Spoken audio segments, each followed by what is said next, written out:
Our top story today, it turns out I don't feel the need to respond to CNN. Pete Hegseth lights up a reporter. We're talking about this story and so much more here on the Gateway Pundits Weekend Review.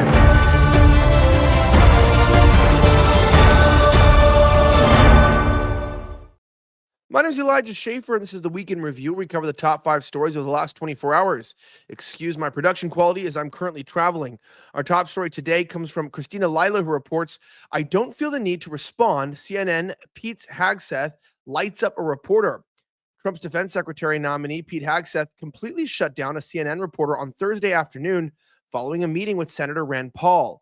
A reporter asked Pete Hegseth about a CNN report on his beliefs and gaze in the military and former President Bill Clinton's don't ask, don't tell policy. Pete Hegseth, President-elect Donald Trump's pick for Secretary of Defense, has repeatedly criticized policies allowing gay people to serve openly in the U.S. military, calling them part of a Marxist agenda to prioritize social justice over combat readiness, CNN reported.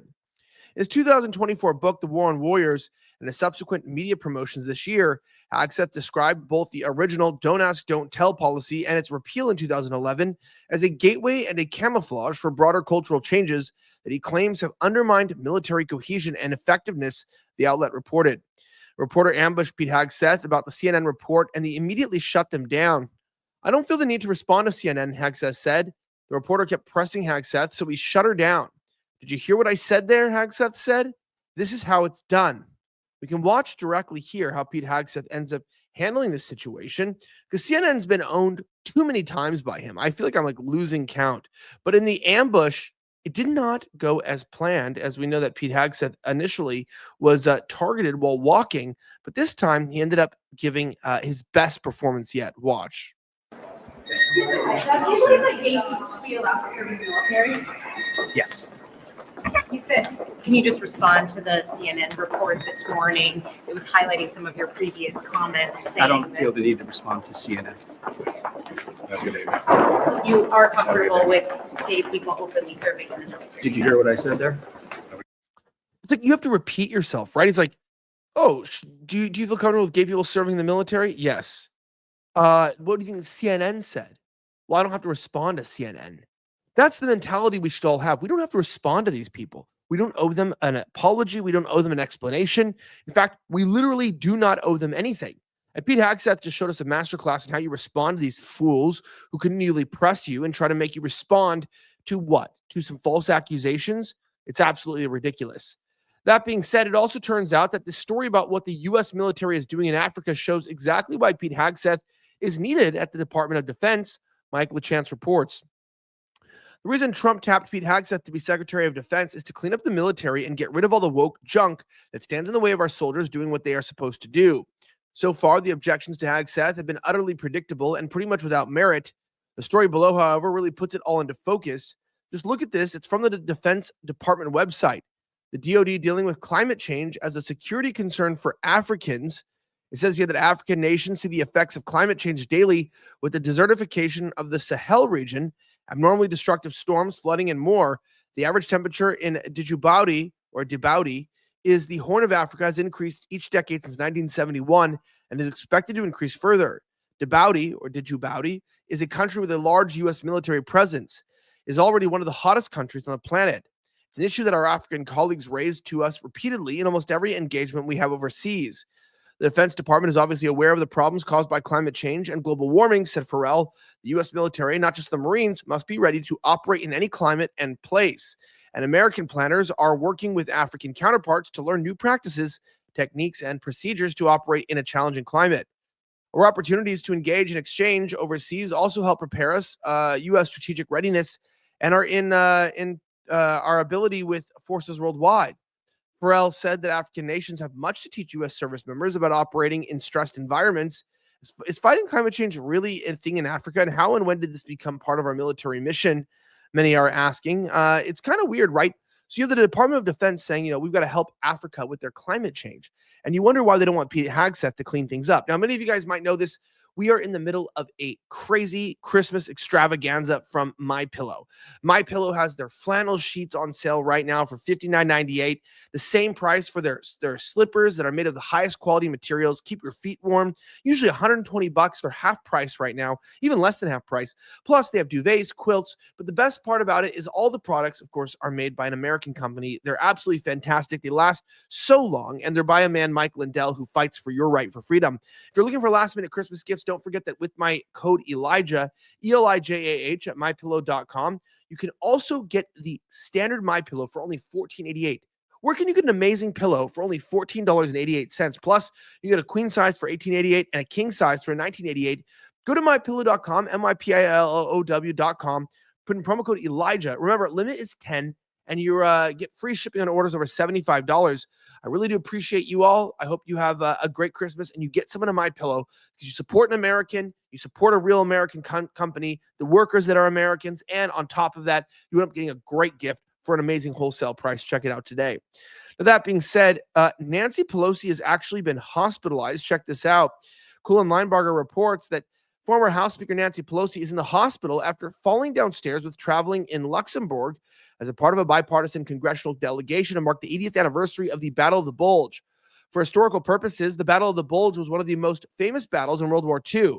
It started on December 16, 1944, after Nazi Germany forces launched a shock attack on Allied forces in the forested Ardennes region in Belgium, Luxembourg, and France. The term bulge refers to the wedge Germany drove between the Allies. The battle lasted until the Allied powers mounted a counteroffensive that forced German troops to withdraw precisely a month later. According to her spokesperson, Ian Krager, Pelosi is receiving treatment from medical professionals. In the tiny European country, he claims that she can still work, but is unable to attend remaining engagements. It's kind of funny this also happened around the time that, LeBron James took a break off of work after, P. Diddy and Jay-Z get named in a lawsuit of child rape. And we know that, well, I don't want to say anything, but the Pelosi's are a very corrupt family. And it's funny about all this time that it seems almost too convenient that they're taking time off now. That being said, strangely, after almost 2 decades, the Duke Lacrosse accuser finally admits that she destroyed lives with a lie. Crystal Magnum, an exotic dancer who accused 3 innocent Duke Lacrosse players of rape and destroyed their lives, has finally admitted she lied. In 2006, Magnum accused the 3 men of rape after a party. The false accusation ignited a national firestorm and engaged the race rage apparatus. Magnum was recently interviewed from prison, where the darling of the liberal media is serving time after she was convicted of second-degree murder for the 2013 stabbing murder of her boyfriend. Magnum told Let's Talk with Cat host Caterina De Pasquale, "I testified falsely against them by saying that they raped me when they didn't, and that was wrong, and I betrayed the trust of a lot of other people who believed in me.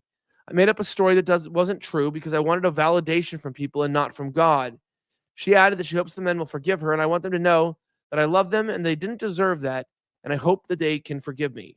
That's absolutely mind-boggling. I mean, the amount of things that we hear about this is happening. She went on record actually to talk about this. It's not really convincing in my opinion. Check this out.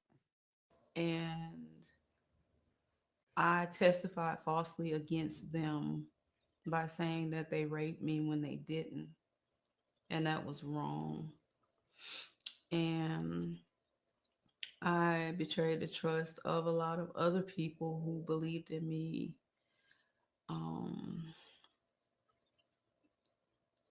And made up a story that wasn't true because I wanted validation from people and not from God. Look, if she's truly repentant, I'll give her that. But the amount of false accusations and the intentional destruction of men's lives are somewhat too common. It feels like it's 90% of these accusations is just somebody else making a false accusation. And I feel really bad for these men. I hope that they get justice and somehow can restore their reputations. Now, that being said, it turns out that a whistleblower, FBI Deputy Director Abbate, told agents to hide dozens of January 6 informants from public. Now, he knew it would be too embarrassing for the agency to tell the truth to Americans. According to a 2023 whistleblower, FBI Deputy Director Paul Abbate told subordinates at the agency to hide the identities of dozens of January 6 government informants. He said that it would be too embarrassing for the agency if the information was leaked out. So they hid this from the American public. Kerry Pickett reported on this at the time.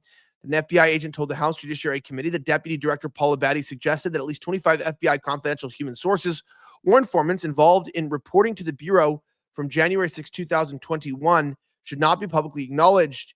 The report says that an FBI agent told the House Judiciary Committee that Deputy Director Paul Abbate suggested that 25 FBI confidential sources should not be acknowledged. Many FBI whistleblowers have come forward with their concerns about the Bureau as Director Christopher Wray is testifying before the House Judiciary Committee on Wednesday. They're making allegations of politically motivated investigations, politically biased leadership, and misconduct by senior officials at America's premier law enforcement agency. Now, whether these stories are true, I would say that I would believe the sources. The fact that this happened, I mean, you've been able to watch from your very own eyes about how they've lied to us time and time again about what exactly is happening. Make sure that you leave a like below, drop a comment. Don't forget to join our mug club. You get an amazing the Gateway Pundit mug, embossed. It's bolden, it's heavy, it feels great, and it's nice and weighty in your hands. It'll make a great addition to your family. Make sure that you grab one of those at thegatewaypundit.com. Drop a comment, leave a like. I'm Elijah Schaffer. Have a great rest of the week, and may God bless the United States of America. I'm signing out.